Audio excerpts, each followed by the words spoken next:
আসসালামু আলাইকুম। আশা করছি আপনারা সকলে ভালো আছেন। সেলফ লার্নিংয়ের পক্ষ থেকে আরেকটি নতুন টিউটোরিয়ালে আপনাদেরকে স্বাগত জানাচ্ছি।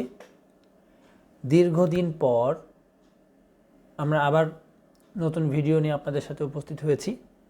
আশা করছি আপনারা সকলে ভালো আছেন। আপনারা আজকের ভিডিওর টাইটেল দেখে বুঝতে পেরেছেন আমরা আজকে কোন বিষয়টি নিয়ে আলোচনা করতে যাচ্ছি। আজকে আমরা সিম্পল একটা ব্যালেন্স শিট কীভাবে তৈরি করতে হয় সেই বিষয়টা নিয়ে আজকে আলোচনা করব। তো এখানে আমরা অ্যাডভান্স লেভেলের কাজ, বাট এটা বিগিনার লেভেলে যারা অ্যাডভান্সে যাচ্ছে তাদের, যারা একদম বিগিনার লেভেল থেকে সবেমাত্র অ্যাডভান্স লেভেলে যাবে তাদের ক্ষেত্রে মূলত এই কাজটা। তো আপনি যদি এক্সেলে বিগিনার লেভেলের কাজগুলো শেষ করে থাকেন তাহলে আপনার জন্য আজকের ভিডিওটি অনেক গুরুত্বপূর্ণ হবে। তো মনে করেন যে আপনি কোনো একটা অফিসের অ্যাকাউন্টস বা আপনার উপর দায়িত্ব হয়েছে যে সকল কর্মচারীর বেতনটা দিতে হবে। সো আপনাকে এর জন্য একটা এক্সেল শিট তৈরি করতে হবে এমনভাবে যে এক্সেল শিটে সকল ইনফরমেশন খুব সহজেই খুঁজে পাওয়া যায় বা বোঝা যায়। সো মনে করেন যে আপনি এমন একটা এক্সেল শিট তৈরি করার চেষ্টা করলেন যে এখানে আপনার বসকে খুব সহজে আপনি উপস্থাপন করতে পারবেন যে টোটাল কত টাকা আপনার স্যালারি দিতে হবে। তো আপনার অফিসে বেশ কিছু পদের জন্য বেশ কিছু সংখ্যক কর্মচারী নিয়োজিত আছে।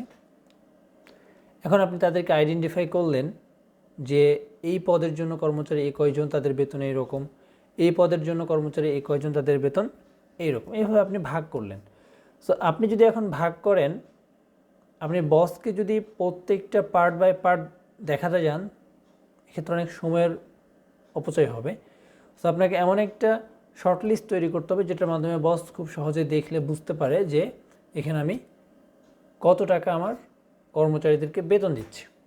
সো আজকে মূলত আমরা দেখব যে সেই কাজটা আমরা কীভাবে করতে পারি। তো আমি এখানে একটা ডেমো শিট তৈরি করে রেখেছি আপনাদের বোঝার সুবিধার্থে। সো আমরা এখানে আপনাদেরকে যদি একটু দেখাই, আমরা বেশ কিছু শিট 1, শিট 2, শিট 3, শিট 4 এইভাবে আমরা কিছু শিট তৈরি করেছি।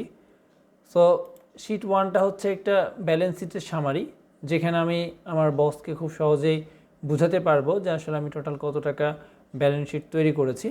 এবং এখানে যে শিট 2, শিট 3 এবং শিট 4 আছে এগুলো হচ্ছে প্রত্যেকটা পদবীর জন্য আলাদা আলাদা ব্যালেন্স শিট।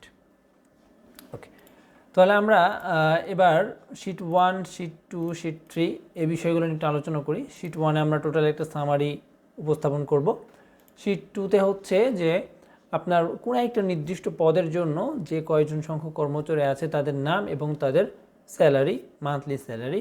শিট 3-তে ঠিক একই রকমভাবে আরও একটি অন্য কোনো পদের জন্য নির্দিষ্ট ব্যক্তি এবং তাদের স্যালারি। এবং শিট 4-এ আছে আরও কিছু ব্যক্তি যাদের বিভিন্ন পদের জন্য তাদের স্যালারিটাও ভিন্ন ভিন্ন। সো আপনি চাইলে এরকম আরও কয়েকটি শিট আপনি এখানে অ্যাড করে নিতে পারেন।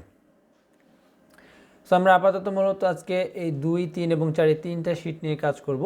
সো আপনারা দেখতে পাচ্ছেন যে শিট 2, শিট 3 এবং শিট 4 এই তিনটাতে আমি বেশ কিছু ব্যক্তির নাম এবং তাদের স্যালারিটা অ্যাড করে এবং সেটার একটা সাম বা যোগফল আমরা এখানে নিয়ে এসেছি। সো আপনার অফিসের বস বা যিনি আপনার হেড থাকবেন তিনি শিট 2, শিট 3, শিট 4 এইভাবে দেখতে নাও চাইতে পারেন বা তার কাছে জিনিসটা এইভাবে বিরক্তকর হতে পারে। সো তাকে এমন একভাবে উপস্থাপন করতে হবে যেন তিনি এক নজরে দেখে বুঝে নিতে পারেন যে আমার উন্মুখ পদের জন্য মোট কত টাকা স্যালারি দেওয়া হচ্ছে। যেমন শিট 2, এখানে বেশ কিছু সংখ্যক ব্যক্তি আছে, তাদের জন্য মোট স্যালারি 14,466 টাকা।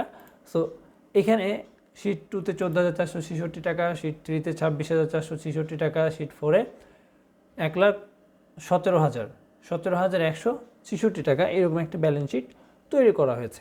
অর্থাৎ টোটাল আমাকে দিতে হচ্ছে 98,098 টাকা। ওকে, সো আমি খুব সহজেই বুঝে নিতে পারলাম যে আমি টোটাল কত টাকা ব্যালেন্স পে করছি। সো এই কাজটা আমরা কিভাবে করতে পারি, সেটা আজকে আমরা দেখব মূলত। সো আমরা এখানে এইটা পুরোটাই 0 করে ফেললাম।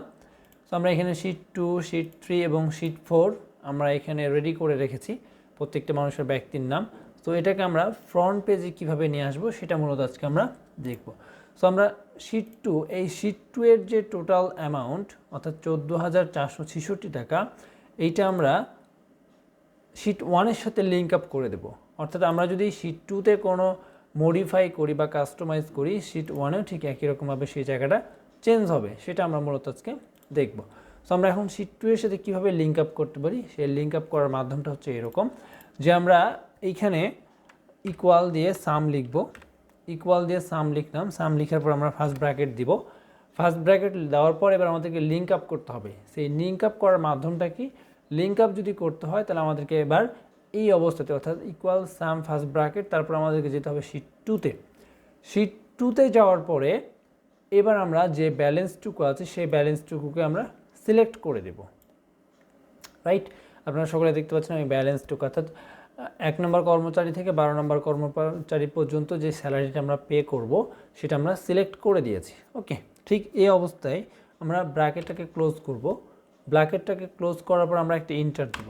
ব্র্যাকেটটাকে ক্লোজ করার পরে আমরা যদি ইন্টার দিই তাহলে আমরা প্রথম পেজে আমাদের যে স্যালারি সেটার লিঙ্ক আপ তৈরি হয়ে যাবে। এখন আমরা শিট 2তে যাই। শিট 2তে আপনারা দেখেন 14,466 টাকা, 14,466 টাকা টোটাল পে করা হয়েছে। এবার শিট 1-এ যদি আমরা যাই তাহলে কিন্তু এখানে 14,466 টাকায় আমাদেরকে দেখাচ্ছে শিট 2 এর জন্য। এবার আমরা শিট 3-তে কীভাবে কানেক্ট করতে পারি, সিমিলারভাবে এখানে আমরা লিখব যে ইকুয়াল, তারপরে আমরা দিব হচ্ছে সাম ফার্স্ট ব্র্যাকেট। এবার আমরা এই অবস্থায় যাব শিট 3-তে। শিট 3-তে যাওয়ার পরে আমাদের যতটুকু প্রয়োজন এখান থেকে এইটুকু, আমাদের এখান থেকে এটুকু সিলেক্ট করলাম। সিলেক্ট করার পরে আমরা ব্র্যাকেট ক্লোজ করব, ব্র্যাকেট ক্লোজ করার পর আমরা ইন্টার দিব। ওকে, শিট 3 আমাদের কানেক্ট হয়ে গেছে। এবার শিট 4 একই রকমভাবে ইকুয়াল সাম ফার্স্ট ব্র্যাকেট। এবার আমরা যদি শিট 4-এ যাই, শিট 4-এ যাওয়ার পরে আমরা এখান থেকে এইটুকু আমরা সিলেক্ট করে দিলাম, দেওয়ার পরে আমরা ব্র্যাকেট ক্লোজ করলাম, দিয়ে ইন্টার দিলাম।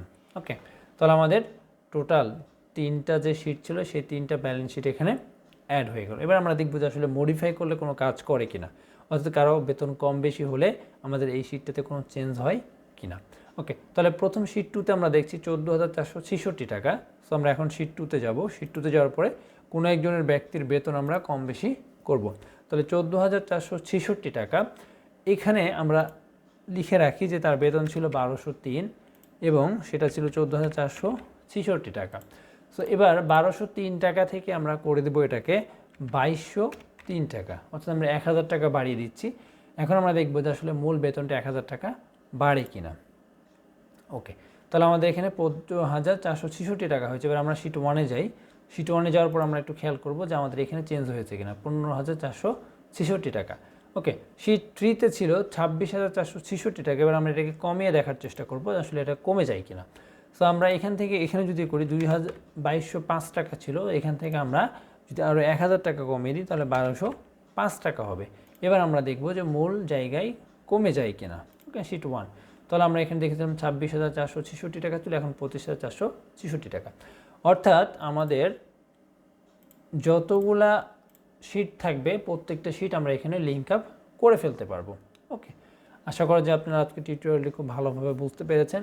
আপনাদের এই টিউটোরিয়াল নিয়ে যদি আরও কোনো সমস্যা থাকে অবশ্যই আপনারা কমেন্ট করে জানাবেন। আমরা আপনাদের যথাসাধ্য চেষ্টা করব সমস্যাটির সমাধান দেওয়ার জন্য।